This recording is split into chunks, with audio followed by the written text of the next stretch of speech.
Hello बच्चों, कैसे हैं आप सभी? बढ़िया हैं। चलिए आगे शुरू करते हैं। देखो बेटा, लास्ट क्लास तक हमने चैप्टर 1 फंडामेंटल ऑफ पार्टनरशिप अपना खत्म कर लिया था।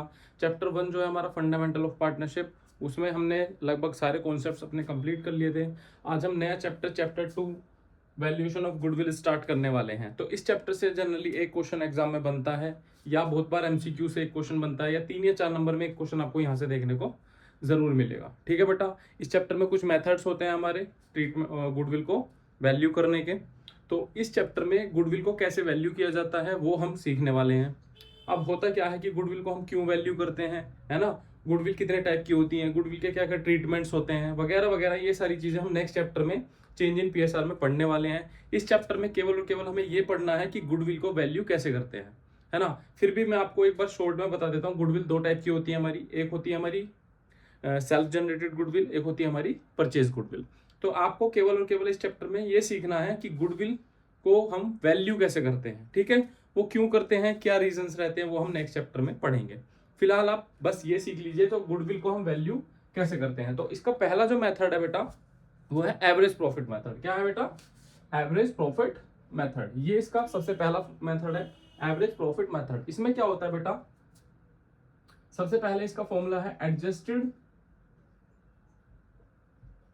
Average profit into number of year purchase. ये इसका फॉर्मूला है बेटा, है ना। अब आप सोचोगे कि सर इसको कैसे हमें कैलकुलेट करना है। नंबर ऑफ ईयर परचेज हमें क्वेश्चन में गिवन होती है, क्वेश्चन में हमें मिला रहेगा कि नंबर ऑफ ईयर परचेज क्या है। अब बात करते हैं सर एडजस्टेड एवरेज प्रॉफिट, ये कैसे निकालेंगे। अब इसको निकालते हैं सर, एडजस्टेड एवरेज प्रॉफिट हमें निकालना है।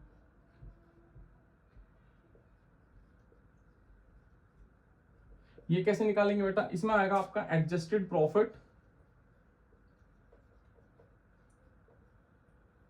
अपॉन में नंबर ऑफ ईयर्स।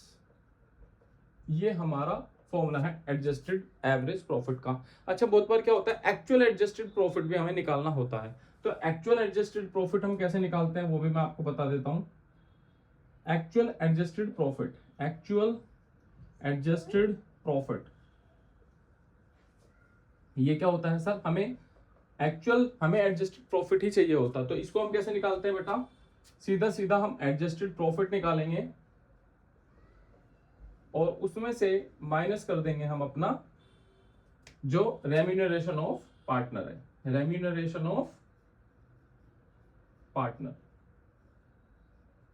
ये हम निकाल लेते हैं एक्चुअल एडजस्टेड प्रॉफिट। अब हम बात करते हैं कि सर आप बताइए हमें एडजस्टेड प्रॉफिट क्या होता है। तो क्योंकि यही चीज आप बार बार देख रहे हैं कि सर ये क्या होता है, क्योंकि ये भी चीज हमें क्वेश्चन में देखने को मिल जाएगी।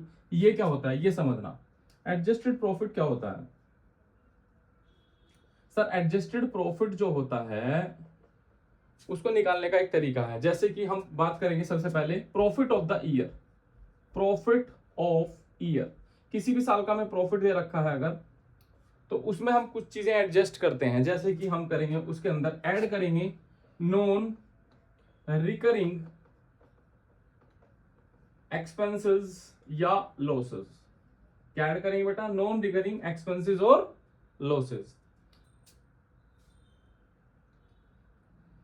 प्लस करेंगे हम उसमें recurring expenses, recurring income, sorry recurring incomes. एक और चीज हम इसमें प्लस करते हैं बेटा, under valuation of closing stock. ठीक है जी, क्या करेंगे, profit of the year plus non recurring expenses. ये नॉन रिकरिंग क्या होते हैं वो अभी हम पढ़ेंगे। Recurring incomes plus under valuation of closing stock. इसके बाद हमें इसमें से कुछ चीजें माइनस करनी होती है, जैसे कि non recurring expenses, sorry expenses नहीं, incomes, non recurring incomes minus हम इसमें से करेंगे रिकरिंग एक्सपेंसेस। ये वो चीजें हैं जो कि हमें अपनी प्रॉफिट में एडजस्ट करनी होती हैं, तब जाके हमारा एडजस्टेड प्रॉफिट निकलता है। तो अब बात करते हैं, ये प्रॉफिट ऑफ द ईयर हमें क्वेश्चन में गिवन होगा। अब नॉन रिकरिंग एक्सपेंसेस या लॉसेस क्या होते हैं? ये वो खर्चे होते हैं बेटा जो कि हमारे बिजनेस से रिलेटेड नहीं है, मतलब ऐसे खर्चे जो हम बिजनेस में नहीं करते हैं जनरली, है ना। ये ऐसे खर्चे होते हैं, ऐसे लॉसेस होते हैं जो बिजनेस से रिलेटेड नहीं है। एग्जाम्पल के लिए बात करते हैं, सपोज करिए आपके बिजनेस में एक आग लग गई और उससे आपका लॉस हो गया। अब आप खुद सोचिए, क्या ये आग आपको डेली बेसिस पे लगती होगी, है ना? क्या आपके बिजनेस में ये रेगुलरली बेसिस पे होता होगा? नहीं ना। तो इसी को हम कहते हैं नॉन रिकरिंग एक्सपेंसेस या लॉसेस।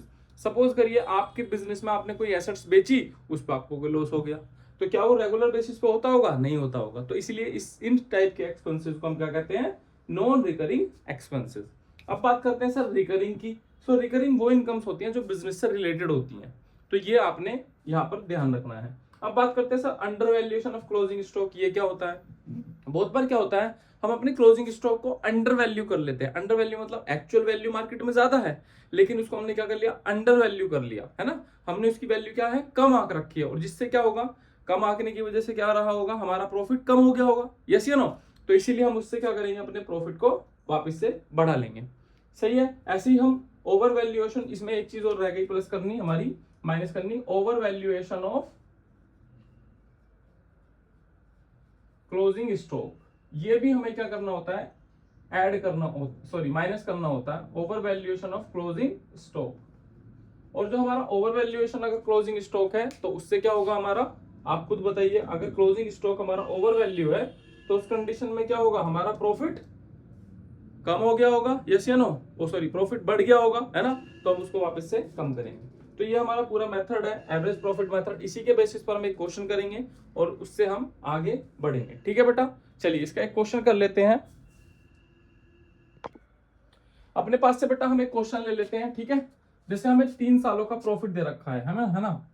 हमें दे रखा है 3 सालों का प्रॉफिट 2020 का, सपोज करिए 1 लाख, 2021 का 80,000 और 2022 का 70,000। ठीक है जी। अब हमें इसमें एक एडजस्टमेंट दे रखी है, सपोज करिए 2021 में हमें दे रखा है इंक्लूड्स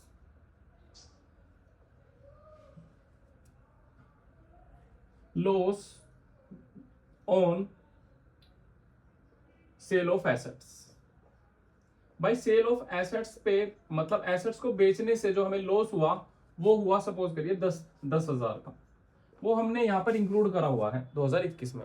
अब 2021 में हमने लॉस कोई इंक्लूड कर रखा है 80,000 रुपए। तो आप खुद सोचिए, ये जो लॉस है ये नॉन रिकरिंग एक्सपेंस है, ये नॉन रिकरिंग लॉस है। तो इस कंडीशन में 10,000 क्या होगा? यहाँ पर जुड़ जाएगा, यस या नो? बताइए, ये 10,000 क्या होगा? इसको आप 10,000, इसको आप 70,000 लिख लीजिए बेटा, ना। क्या होगा? 10,000 रुपए इसमें जुड़ जाएगा, यस या नो? बताइए। तो अब हमारा जो एवरेज प्रॉफिट आएगा, वो एवरेज प्रॉफिट जो आएगा वो आएगा, तीनों सालों का ऐड करो, 1 लाख तो ये आएगा, यस या नो?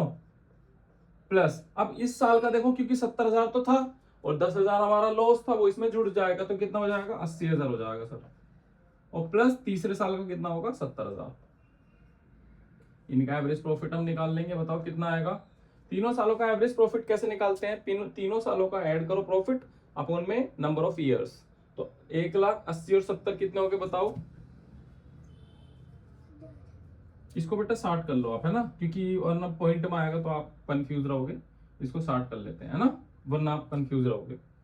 1 और 8 और 6 24, ये हो गए आपके 2,40,000। ठीक है जी, डिवाइड बाय 3, तो ये हो जाएगा आपका 80,000 आपका एवरेज प्रॉफिट।